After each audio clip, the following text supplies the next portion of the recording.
الرحمان صاحب، ڈاکٹر صاحب، میں کسی کتاب پہ کام کر رہا ہوں تو آج کل نہیں نکلتا گھر سے. سوشل لائف بہت کم کی ہوئی ہے، لیکن خلیق الرحمان صاحب کا جب مجھے حکم ملا تو میں آیا، اس لیے کہ میرا ان سے ایک بہت خاص تعلق ہے. ان کے جو ماموں تھے منشا یار صاحب، وہ بہت بڑے آدمی تھے اور میرا ان سے بہت گہرا تعلق تھا، اور وہ تعلق 3 سطحوں پر تھا. ایک تو ان کے گھر والوں کے میرے گھر والوں سے، یعنی میری اپنی جان سے بہت تعلقات تھے، اور ان کے بھائی مشتاق صاحب سے. پھر میں کچھ عرصہ سی ڈی اے میں رہا تو وہ تو سی ڈی اے کے مستقل امپلائی تھے، وہاں ہم کلیگ بھی رہے. اور تیسرا ادب کے لحاظ سے اور جتنی محنت اور جس خاکساری سے انہوں نے اس حلقہ ارباب ذوق کی بنیادیں اٹھائیں اور پھر ان بنیادوں کو مضبوط کیا، اور میرا خیال ہے کہ وہ سب سے پہلے تشریف لاتے تھے اپنے بڑے مقام اور ادب میں اپنے بڑے نام کے باوجود. تو یہ ان سے سارا تعلق تھا. وہ شمس الرحمان فاروقی صاحب کا جو پرچہ تھا شب خون، وہ میرا جو پرچہ تھا وہ ان کے پاس آتا تھا، اور وہ بجائے اس کے کہ مجھے فون کریں کہ بھائی کسی کو بھیجو یا آ کر لے جاؤ، وہ خود ہمیشہ خدمت دینے تشریف لاتے تھے اور بہت شرمندہ کرتے تھے. کچھ بے تکلفی بھی تھی. ایک دفعہ وہ میرے پاس تشریف لائے تو اپنے صاحبزادے رافع ہیں فرخ تو کہنے لگے کہ یہ تو بہت ایکسٹریمسٹ ہو گیا ہے، تبلیغی جماعت کی طرف جا رہا ہے. تو میں نے کہا جی آپ کے گھر میں اللہ نے موسیٰ کو تو پیدا کرنا ہی تھا. تو پھر ہم نے سوچا دونوں نے مل کر کے اسے کیسے راہ راست پر اسے کیسے.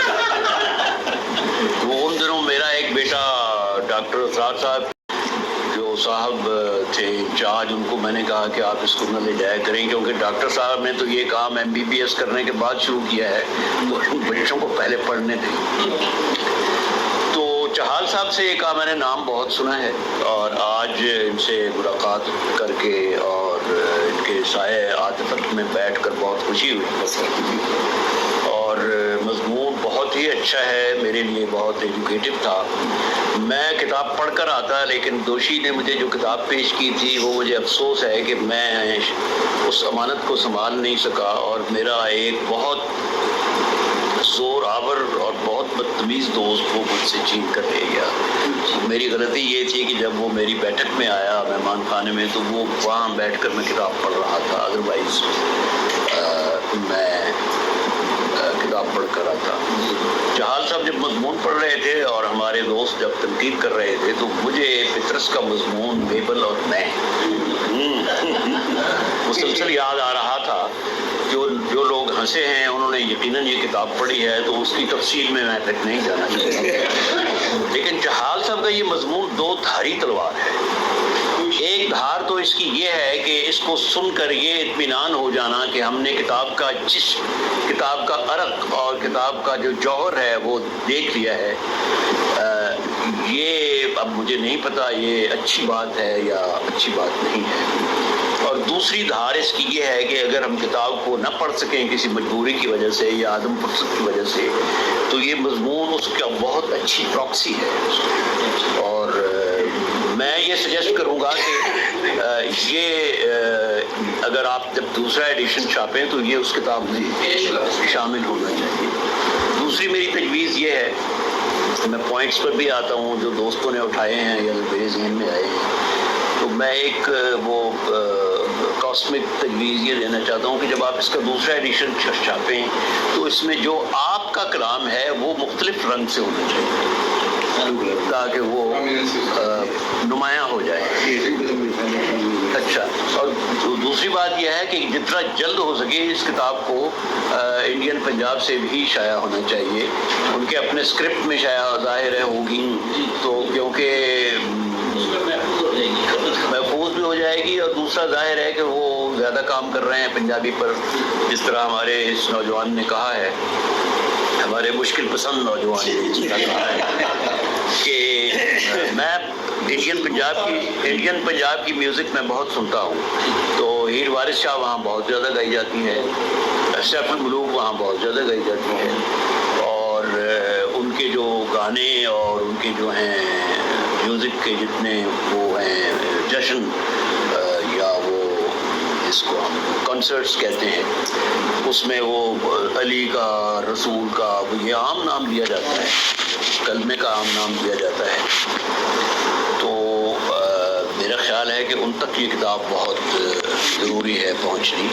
اور دوسری بات یہ ہے کہ اگر کوئی ایسا آدمی باہمت ہو، شاید منیر فیاض یا آوان جی بابر آوان جو وہ اگر اس کا انگریزی میں ترجمہ کریں، اور بہت مشکل کام ہے لیکن اس کا ہونا چاہیے. میرا خیال ہے کہ دوشی صاحب نے بہت اچھا کام کیا ہے.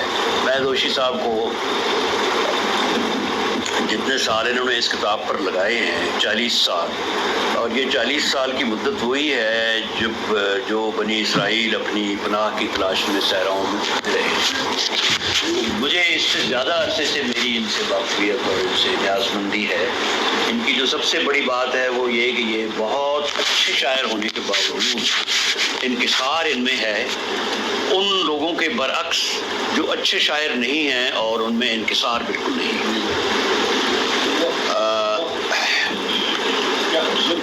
پھر یہ رانگڑ ہیں، اور میں نے ابھی ان سے جو قومی اہمیت کی بات میں یہ کر رہا تھا کہ رانگڑ اور راجپوت میں کیا فرق ہے، کیونکہ میری بیوی راجپوت ہے، اور ہمیں ہمارے جو بزرگ دوست ہیں میرے مستنصر طارق صاحب، وہ رانگڑوں کے بہت لطیفے سناتے ہیں. رانگڑوں کے یہ ڈاڈے لوگ ہیں. وہ کہہ رہے تھے کہ ایک رانگڑ بہت غصے میں تھا کہ نبوت قریش پر کیوں اتری ہے، تو اس کو بتایا گیا کہ قریش جو ہیں وہ سعودی عرب کے رانگڑ ہیں. تو اس نے کہا کہ پھر ٹھیک. تو ہم رانگڑ، راؤ اور راجپوت ان میں کچھ ٹیکنیکل فرق ہے. تو بہرحال میں نے یہ جو کہا ہے کہ میری بیوی راجپوت ہے، تو اس میں نے کوئی کسی منفی پوائنٹ آف ویو سے نہیں کہا ہے، کیونکہ مجھے اپنے گھر بھی جانا ہے اور بعد میں بھی دوشی سے ملنا ہے.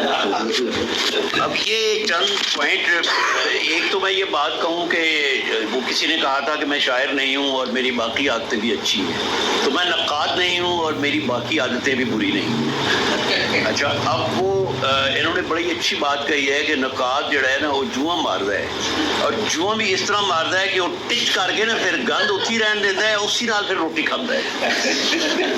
تو وہ حالی نے کہا تھا نا کہ کچھ نہ ہو حالی نکتہ چینی کیجیے، مجھے پورا مصرع یاد نہیں آ رہا. تو ہم شاعر لوگ جو ہیں تھوڑی بہت ماڑی موٹی تخلیقی صلاحیتوں کے جو مالک ہیں، ہم اپنی بیویوں کے علاوہ نقاد حضرات سے بھی بہت کرتے ہیں، کیونکہ ہینگ پھٹکڑی لائے بغیر کسی نے کام دے ہوتے قلم پھینک سکتے نہیں، کسی نے کچھ نہیں آپ تھے، انہوں نے کرنا کچھ نہیں. تو لیکن ارشد حال صاحب نے جو تنقید کی ہے وہ تعمیری تنقید ہے، اور حوصلہ افزائی انہوں نے بہت کی ہے. ظاہر ہے کہ انہوں نے اچھے پوائنٹس جو ہیں وہ کیے ہیں. یہاں جو باتیں ہوئی ہیں بہت اچھی باتیں ہوئی ہیں، اور مجھے بڑی خوشی ہے. پہلی دفعہ تو جس طرح آپ کہہ رہے تھے میں نہیں آیا، کیونکہ ہم جب اقبال حال میں اور یہ ہوتا تھا تو پرانے لوگوں میں سے ہم بہت زیادہ آتے تھے منشا یاد صاحب کے زمانے میں. یہ آپ کہہ سکتے ہیں کہ میں ایک طویل عرصے کے بعد آیا ہوں، اور وہ بھی اس لیے میں آپ کا شکریہ ادا کرتا ہوں کہ آپ نے مجھے یہ اعزاز بخشا. ایک تو تصوف کی بات ہوئی. اب یہ بہت ہی ایک کنٹروورشل مضمون ہے تصوف کا. حافظ شیرازی بڑا خیال یہ ہے کہ اس میں تصوف ہے. اب تصوف ایک ایسا امرت دھارا ہے کہ آپ سمبولک اس کو قرار دے کر کسی بھی دنیاوی چیز کو آپ متصوفانہ قرار دے سکتے. اور مجھے تو یہ ڈر ہے کہ کل کو عبدالحمید اعظم کی شاعری بھی وہ ساری متصوفانہ نہ قرار دے دی جائے. اچھا، تو میں نہیں سمجھتا کہ یہ کوئی اچھی بات ہے. یہ میرا خیال ہے کہ یہ ایک احساس کمتری ہے کہ مسلمان ہونے کی وجہ سے چونکہ ٹیبوز ہیں ہمارے، تو ہم ان ٹیبوز کو ہٹانے کے لیے جب کوئی ایسی چیز لکھتے ہیں کہ جس پر ہمیں شرمساری ہو یا جو معاشرے میں اس کی ایکسیپٹیبلٹی نہ ہو، تو ہم اس کو تصوف کا رنگ دے دیتے ہیں۔ اقبال تو حافظ کے بہت سخت خلاف تھے۔ اسرار و رموز کا جو پہلا ایڈیشن جب شائع ہوا تو اس میں حافظ کے خلاف انہوں نے بہت لمبی ایک نظم لکھی، جس کا ایک شعر مجھے یاد ہے کہ ہوشیار از محفل حافظ گزر آسان ہے، الحذر از گوسفنداں الحذر۔ تو پھر ایک ان کے والد محترم نے، شیخ نور محمد صاحب نے، اور دوسرا پیر میر علی شاہ صاحب نے ان کو یہ کہا کہ آپ یہ حذف کر دیں، کیونکہ یہ لوگ تو ظاہر ہے کہ حافظ کے اور حافظ کے حوالے سے تصوف کے بہت بڑے علمبردار تھے، تو پھر علامہ صاحب نے یہ ہٹا دیا۔ لیکن ان کا یہ خیال تھا اور انہوں نے اس لیے یہ کہا تھا کہ تصوف جو ہے وہ بقول ان کے اور بقول ایک بہت اچھے مضبوط اسکول آف تھاٹ کے ایک ایسا ٹول ہے یا ایک ایسا بہانہ ہے جو ہمیں سستی کی تعلیم دیتا ہے، جو ہمیں عملی زندگی سے دور بھگاتا ہے اور جو ہمیں کچھ کرنے نہیں دیتا۔ بہرحال یہ ایک پوائنٹ آف ویو ہے اور دنیا میں ہمیشہ پوائنٹ آف ویو رہا ہے۔ اب یہ جو ہے کہ یہ تنقید سے کون ماورا ہے کون ماورا نہیں، تو ٹائم بار اصل میں تو دیکھیں نا، یہ جو ماسٹر پیسز ہیں میر وارث شاہ یا اور بڑے بڑے، یہ تو ٹائم بار نہیں ہیں، ان پر تو کوئی نہیں وقت کی قید نہیں ہے۔ تو جب ان پر وقت کی قید نہیں ہے تو ان کے بارے میں اظہار رائے یا ان کے بارے میں تنقید کہہ لیں یا ان کی ایویلویشن کہہ لیں یا ان کی جو ہے جانچ پڑتال کہہ لیں، اس پر بھی نہیں ہو سکتی۔ اور جب تک دنیا میں یہ کلام پڑھا جائے گا وارث شاہ کا، شیکسپیئر کا، رومی کا، اقبال کا، تو اس پر تو تنقید ہوگی۔ ہمارے ہاں بدقسمتی سے علامہ اقبال کے کلام پر، میں تو بہت بڑا اقبال کا فین ہوں، لیکن تنقید بہت کم ہوئی ہے، اگر ہوئی ہے تو وہ ہندوستان میں ہوئی۔ تو پورنوگرافی کی جو بات ہوئی ہے، تو میں اس کے بارے میں عرض کروں کہ ہمارے ہاں پورنوگرافی کو ہوا اس لیے بنایا گیا ہے کہ یہ ہمارے مائنڈ سیٹ کی بات ہے۔ پورنوگرافی کوئی چیز ہے، ایک چیز پورنوگرافک ہے یا ایک چیز پورنوگرافک نہیں ہے، اس کا دار و مدار اس چیز پر نہیں ہے، اس کا دار و مدار ہمارے مائنڈ سیٹ پر ہے، ہم اس کو کس لحاظ سے دیکھتے ہیں۔ اچھا اب دیکھیں، جب ہم پڑھتے تھے کالج میں تو اس وقت بہت مشہور تھی کہ جی ڈی ایچ لارنس کی جو کتاب ہے لیڈی چیٹرلیز لور، وہ پورنوگرافک ہے، ہم نے بڑے شوق سے پڑھی۔ اچھا آج کے مقابلے میں اگر وہ دیکھیں تو وہ تو آسمانی صحیفہ لگتا ہے۔ وہ کسی نے کہا تھا نا کہ یہ جنازہ جا رہا ہے تو یہ کون ہے، تو اس نے کہا کہ جی یہ چور و چکا بدماش زانی وہ ہے، پر اپنے سات براواں دے وچ اے ولی ہے۔ تو ڈی ایچ لارنس کا جو ہے وہ، اچھا اب میں چونکہ ایک فارسی کا طالب علم ہوں، تو فارسی میں جو چیزیں بیان کی گئی ہیں اگر ہم وہ سارے پڑھیں تو ہم تو اسے کہیں کہ یہ انگریزوں سے زیادہ پورنوگرافک ہے۔ مثلا یہ جو مثنویاں تھیں، خمسہ کا مطلب ہوتا ہے 5 مثنوی، یہ سب سے پہلے نظامی گنجوی نے شروع کی، گنجا جو آج کل کے آذربائیجان میں ہے، اور اس میں 5 مثنویاں تھیں۔ ایک تو مفخر اسرار تھی، پھر لیلا مجنوں تھی، پھر سکندر نامہ تھا، پھر یوسف زلیخا تھی، اور یہ اس طرح کی تھی۔ پھر اس کا جواب امیر خسرو نے دیا، انہوں نے بھی خمسہ لکھا، 5 مثنویاں، 5 داستانیں۔ اس زمانے میں بادشاہ داستانوں کو پسند کرتے تھے۔ پھر تیسرا جو مشہور اس کے جواب میں، امیر خسرو کے جواب میں، جامی نے مثنوی لکھی۔ اچھا جامی کی جو مثنوی ہے خمسہ 5 میں سے ایک یوسف زلیخا، وہ 400-500 سال تک درس نظامی کا حصہ رہی۔ ظاہر ہے وہ مسجد میں بیٹھ کر پڑھایا کرتے تھے۔ اچھا میں نے اپنے دادا جان سے سبکن پڑھی، اور وہ پڑھتے وقت یعنی میں اگر آپ کو اس کے اشعار سناؤں کہ اس نے زلیخا کا، جامی جو بہت بڑے صوفی قرار دیے جاتے ہیں، انہوں نے زلیخا کا سراپا لکھا ہے، سر سے لے کے پاؤں تک، اور انہوں نے کوئی جسم کا عضو نہیں چھوڑا۔ اور میں یہاں شعر نہیں پڑھنا چاہتا کیونکہ آج کل کے لحاظ سے تو میں بھی اگر سناؤں گا تو گردن زدنی ہو جاؤں گا۔ تو آپ پھر یہ دیکھیں کہ جو فقہ ہماری پڑھائی جاتی ہے، ہمارے ہاں تو 2 ہی فقہ ہیں، حنفی ہے اور جعفری فقہ ہے، تو باقی فقہ دوسرے میں پڑھائی جاتی ہے۔ آپ دیکھیں کہ اس میں جو مسائل ہیں، طہارت کے جو مسائل ہیں، میں ان کی ڈیٹیل میں نہیں جانا چاہتا، ان میں تو ہر چیز کھول کر بیان کی گئی ہے، کیونکہ اگر آپ بیان نہیں کریں گے تو سمجھیں گے کیسے آپ پر کب غسل واجب ہے۔ میں بہت مختصر بات کر رہا ہوں، اگر آپ کو اس کی تفصیل نہ بتائی جائے تو آپ وہ غسل صحیح نہیں کر سکتے۔ تو اچھا، اس وقت مائنڈ سیٹ یہ تھا کہ ان میں سے کوئی چیز، کوئی ہنستا نہیں تھا، کوئی شرماتا نہیں تھا، کوئی کسی کو فحاشی کا الزام نہیں دیتا تھا۔ تو میرا کہنے کا یہ مطلب ہے کہ یہ جو فحاشی ہے یہ کچھ کو نظر آتی ہے، انہوں نے ایک اینک لگائی ہوئی ہوتی ہے۔ میں نام نہیں لیتا، اخبار میں ایک صاحب ہیں جنہیں صبح سے شام تک فحاشی کے علاوہ اس ملک میں کچھ بھی نہیں نظر آتا۔ تو یہ ہمارے مائنڈ سیٹ پر ہے، اگر ہمارا مائنڈ سیٹ صاف ہے تو وہ چیز ہمیں فوش نہیں لگے گی، اور اگر ہمارا مائنڈ سیٹ گندا ہے تو پھر ہم نے جو اینک لگائی ہوئی ہے اس پر ہمیں ہر چیز بری لگے گی۔ اب تو یہ بھی ہمارے حکمرانوں نے کہا ہے کہ جی تہاڈا اپنا قصور ہے، تسی کپڑے غلط پاندی ہو۔ تو یہ مائنڈ سیٹ کا سارا مسئلہ ہے۔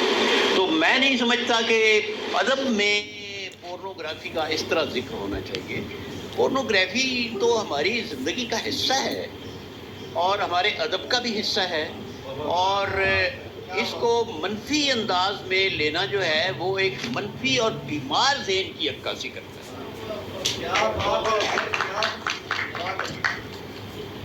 اس کے بعد بات ہوئی ہے فکر اور فن کی۔ مجھے پتہ چلا ہے کہ آپ پروفیسر ہیں، تو میں پروفیسروں سے بہت ڈرتا ہوں، تو کیونکہ یوسفی صاحب نے لکھا ہے کہ ایک پروفیسر ہمیشہ پروفیسر ہوتا ہے اگرچہ بعد میں وہ عقل و دانش کی بات بھی کرنا شروع کرے۔ تو میرا مطلب ان سے، پروفیسروں سے نہیں ہے جو یہاں ہیں۔ میرے ناقص خیال میں آپ مجھ سے، میری رائے سے ظاہر ہے اتفاق اختلاف بھی کر سکتے ہیں، سب بسم اللہ۔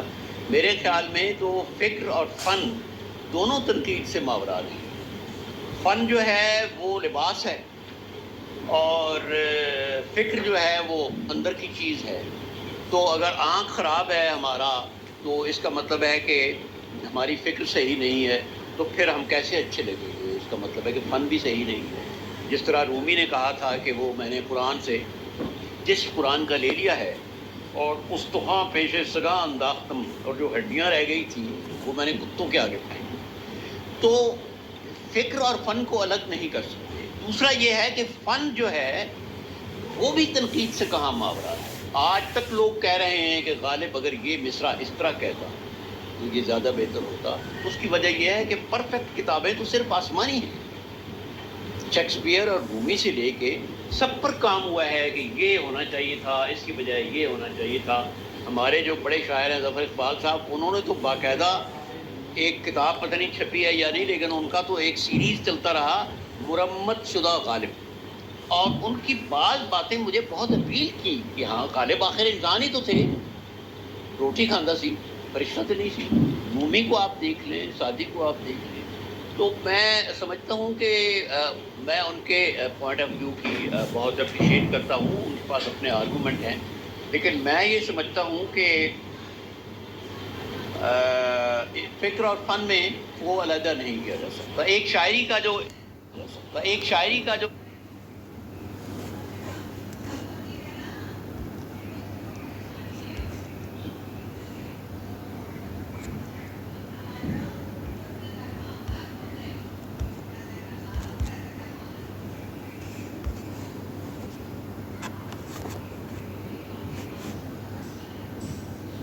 اور ان کی بعض باتیں مجھے بہت اپیل کی کہ ہاں غالب آخر انسان ہی تو تھے، روٹی کھاندہ سی، فرشتہ تو نہیں سی۔ مومی کو آپ دیکھ لیں، سعدی کو آپ دیکھ لیں۔ تو میں سمجھتا ہوں کہ میں ان کے پوائنٹ آف ویو کی بہت اپریشیٹ کرتا ہوں، ان کے پاس اپنے آرگومنٹ ہیں، لیکن میں یہ سمجھتا ہوں کہ فکر اور فن میں وہ علیحدہ نہیں کیا جا سکتا۔ ایک شاعری کا جو امپریشن بنتا ہے، ایک اس میں جو زور بنتا ہے، وہ فکر اور فن دونوں سے ہے۔ ابھی آپ دیکھیں کہ تصوف پر بے شمار، یا جو موضوع رومی کا ہے یا جو موضوع گلستان سعدی کا ہے وہ بہت لوگوں نے لکھا ہے. گلستان سعدی کے جواب میں تو سینکڑوں کتابیں لکھی گئیں جس میں صرف ایک کتاب مقبول ہوئی جامع کی بہارستان جامع. اچھا اب اگر ان کا فن مضبوط ہوتا تو فکر تو ان کی مضبوط تھی، لیکن چونکہ فن کمزور تھا تو اس لیے وہ اوپر نہیں آ سکے. آپ کو مقبول ہونے کے لیے، آپ کو پرفیکٹ ہونے کے لیے، آپ کی تخلیق کو ایک شاہکار ہونے کے لیے فکر اور فن دونوں ضروری ہیں. آپ کی فکر بہت بلند ہے اور شاعری آپ کی کمزور ہے، تغزل اس میں نہیں ہے، فنی لحاظ سے وہ ویک ہے، الفاظ آپ کے در و بست اس کا ٹھیک نہیں ہے، آپ امپریس نہیں کرتے، کچی شاعری ہے، تو بے شک آپ اس میں اعلیٰ قسم کی تفصیل اور جو کچھ بھی وہ کر دیں، وہ میرا خیال ہے کہ ان دونوں میں چولی دامن کا ساتھ ہے. تو یہ چند گزارشات میں نے پیش کرنی تھی، اور میں آخر میں پھر ڈسکلیمر اور اپنا میں معذرت کے ساتھ کہ میں نقاد نہیں ہوں، اور پنجابی کا تو میں بالکل نہیں ہوں. تھوڑی بہت میں نے جو پنجابی شاعری کی ہے وہ میں نے اپنے لہجے میں کی ہے. اور ایک بات میں یہاں اور کہنا چاہتا ہوں کہ بہت افسوس کی بات ہے کہ پنجاب صرف ایک ایسا صوبہ ہے کہ جسے اپنی مادری زبان پر شرمناک اور عبرتناک حد تک احساس کمتری ہے. سندھ اور کے پی میں آپ دیکھیں کہ 95% بچے اپنی زبان بولتے ہیں. پٹھان نہ اپنی زبان کو چھوڑتا ہے نہ اپنے گاؤں کو چھوڑتا ہے. یہ پنجابی ہے کہ لاہور سے لے کے پنڈی تک اور ملتان سے لے کے سیالکوٹ تک اپنے بچوں کو، ہمارے بچے اردو بولتے ہیں اور پنجابی سے وہ نابلد ہیں. یا تو یہ ایک ایسی گہری سازش ہے کہ ہم نے اردو سپیکنگ سے بدلہ لینا ہے، اپنے بچوں کو غلط اردو سکھا. لیکن اگر آپ اپنے بچوں کو پنجابی نہیں سکھائیں گے تو ان میں یہ تو جو ٹیچر حضرات ہیں ان کی بہت ریسرچ ہے کہ ایکسپریشن کے لیے، اظہار اور ابلاغ کے لیے اپنی مادری زبان بہت ضروری ہے. ایک خاص سٹیج کے بعد آپ ان کو بے شمار دوسری زبانیں سکھائیں. میں نے تو، مجھے یہاں یہ نہیں کہ میں کوئی فخر سے کہہ رہا ہوں، لیکن تحدیث نعمت کے طور پر کہ میرے بچے اسلام آباد میں پیدا ہوئے اور وہ گھر میں اپنے گاؤں کی پنجابی بولتے ہیں. میرے پوتے آسٹریلیا میں پیدا ہوئے لیکن وہ اپنے گاؤں کی پنجابی بولتے ہیں.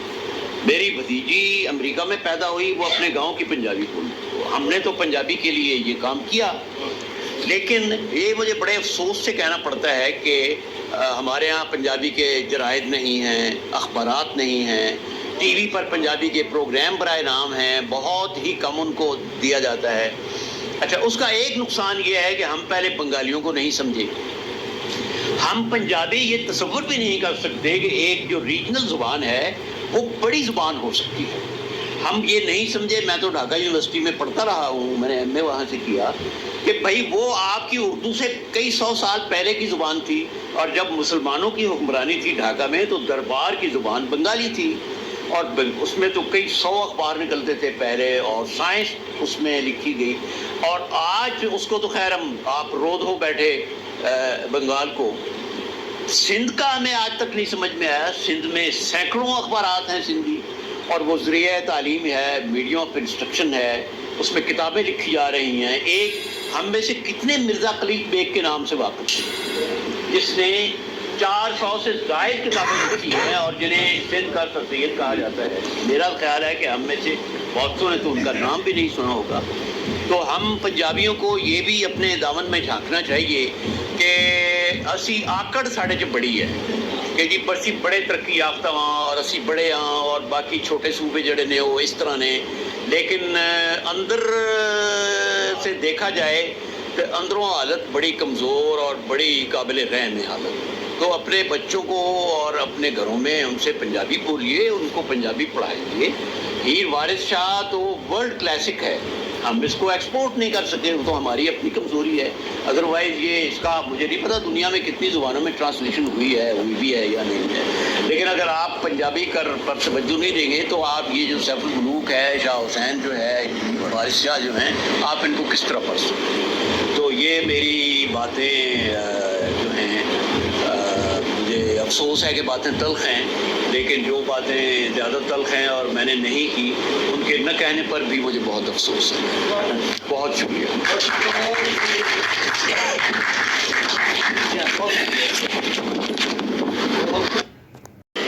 طریق الرحمان صاحب، ڈاکٹر صاحب، میں کسی کتاب پہ کام کر رہا ہوں تو آج کل نہیں نکلتا گھر سے، سوشل لائف بہت کم کی ہوئی ہے، لیکن طریق الرحمان صاحب کا جب مجھے حکم ملا تو میں آیا، اس لیے کہ میرا ان سے ایک بہت خاص تعلق ہے۔ ان کے جو ماموں تھے منشا یاد صاحب، وہ بہت بڑے آدمی تھے اور میرا ان سے بہت گہرا تعلق تھا، اور وہ تعلق 3 سطحوں پر تھا۔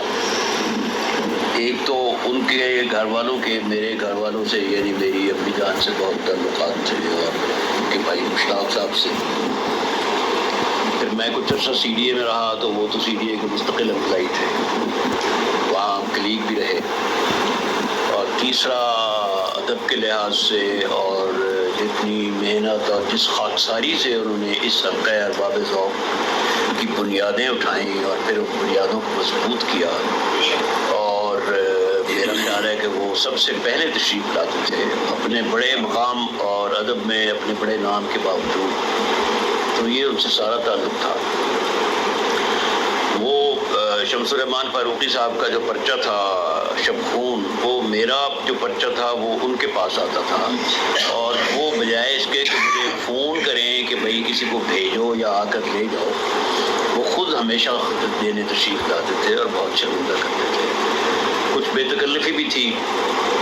ایک دفعہ وہ میرے پاس تشریف لائے تو اپنے صاحبزادے رافع ہیں فرخ، تو کہنے لگے کہ یہ تو بہت ایکسٹریمسٹ ہو گیا ہے، تبلیغی جماعت کی طرف جا رہا ہے۔ تو میں نے کہا جی آپ کے گھر میں اللہ نے موسیٰ کو تو پیدا کرنا ہی تھا، تو پھر ہم نے سوچا دونوں نے مل کر کے اسے کیسے راہ راست پر اسے کیسے وہ ان دنوں میرا ایک بیٹا ڈاکٹر اسرار صاحب